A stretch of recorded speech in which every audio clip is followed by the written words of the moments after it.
ನನಗೆ ಬಾಯಿಗೆ ಬಂದಂತೆ ಮಾತಾಡ್ತೀನ ಪದ್ಮಾಶ್.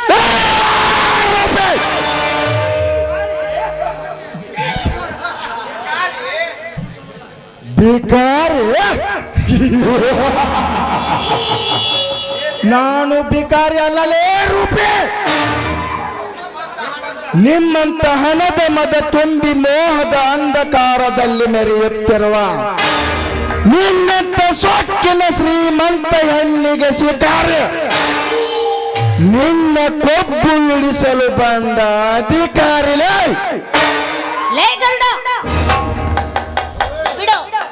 ಕೈ ಬಿಡು. ಕೈ ಬಿಡಬೇಕಾ?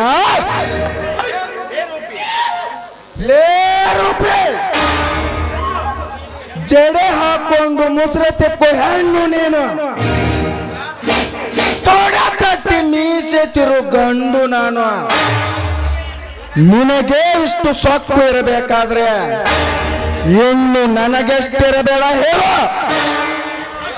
ಲೇ ಗರುಡ, ನಮ್ಮಣ್ಣನಿಗೆ ಹೇಳಿ ನಿನ್ನ ಮೈ ಚರ್ಮ ಸುಲಿಸದೆ ಹೋದ್ರೆ ನನ್ನ ಹೆಸರು ರೂಪಾನೇ ಅಲ್ಲ, ಬರ್ತೀನಿ. ನಿನ್ನ ರೂಪದೇವಿ ನಿಲ್ಲು. ರೂಪಿ, ನನ್ನ ಮೈ ಚರ್ಮವೆಂದರೆ ಕುರಿಮರಿ ಚರ್ಮ ಎಂದು ತಿಳಿದಿರುವೆ. ಹುಚ್ಚು ಹೆಣ್ಣೆ, ಅದ್ಯಾವ ಸೂರ ಸರದಾರನಲೇ ಆ ನಿನ್ನ ನರನಾಗ.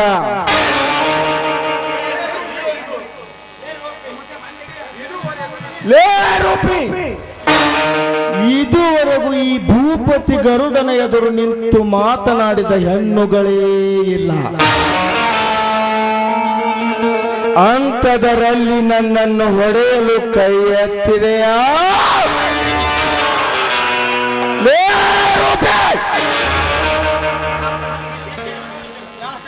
ಈ ತಪ್ಪಿಗೆ ನನ್ನಿಂದ ನೀನು ಶಿಕ್ಷೆ ಅನುಭವಿಸಲೇಬೇಕು. ಯಾವ ಶಿಕ್ಷೆ? ಅದು ನಿನ್ನ ಇಂಪಾದ ಕಂಠದಿಂದ ಒಂದು ಇಂಪಾದ ಗೀತೆ ಹಾಡಿ ಕುಣಿಯಲೇಬೇಕು. ನಾನು ಹಾಡಲ್ಲ, ನನಗೆ ಹಾಡಕ್ ಬರೋದಿಲ್ಲ. ಹಾಡಕ್ ಬರಲ್ಲ?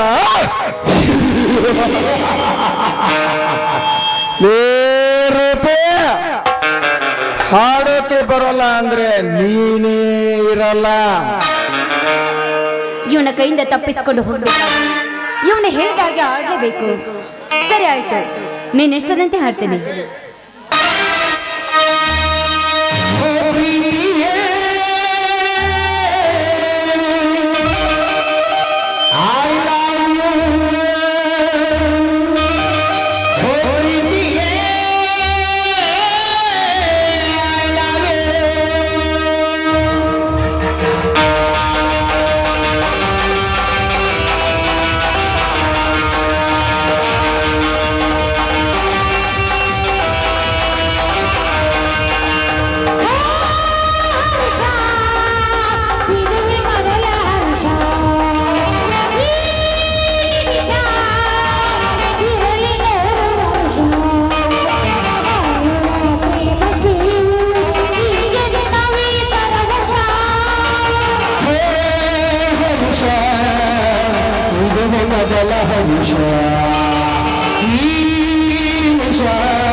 ವಾಹ್ ವಾರೇ ವಾಹ್, ಎಂತಹ ಅದ್ಭುತ ಕಂಠ.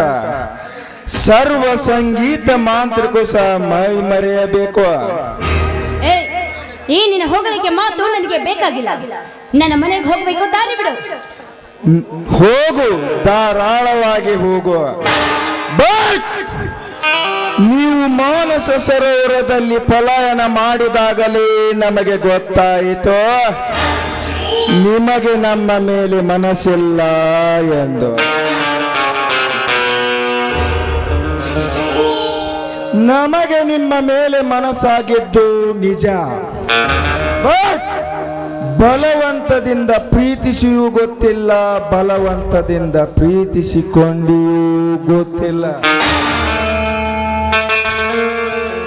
ರಾವಣ ಸೀತೆಯನ್ನು ಅಪಹರಿಸಿಕೊಂಡು ಹೋಗಿರುವುದು ಎಷ್ಟು ಸತ್ಯನೋ,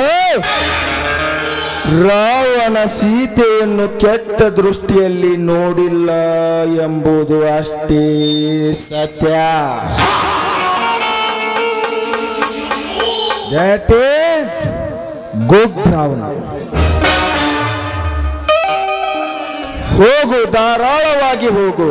ಬಟ್ ಭಾರತದ ನಾರಿಯಾಗಿ ಬಾಳುವ, ನಿನ್ನೊಂದಿಗೆ ಹಾಡಬೇಕು, ಕುಣಿಯಬೇಕು ಎನ್ನುವ ಆಸೆ ನನಗೆಲ್ಲ. ಬರ್ತೀನಿ, ಗುಡ್ ಬಾಯ್.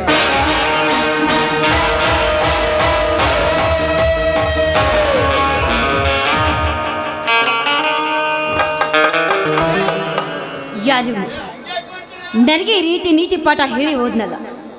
ಏ ಗರುಡ, ನಾನು ನಿನ್ನನ್ನು ಸುಮ್ಮನೆ ಬಿಡೋದಿಲ್ಲ ಕಣು. ನಮ್ಮಣ್ಣನಿಗೆ ಹೇಳಿ ನಿನಗೆ ಸೊಕ್ಕಿಗೆ ತಕ್ಕ ಬುದ್ಧಿ ನಾ ಕಲಿಸ್ತಾ ಹೋದ್ರೆ ನನ್ನ ಹೆಸರು ರೂಪಾನೇ ಅಲ್ಲ. ಹೆಣ್ಣು ಒಲ್ದರೆ ನೋರಿ, ಮುನಿದರೆ ಹೆಮ್ಮಾರಿ,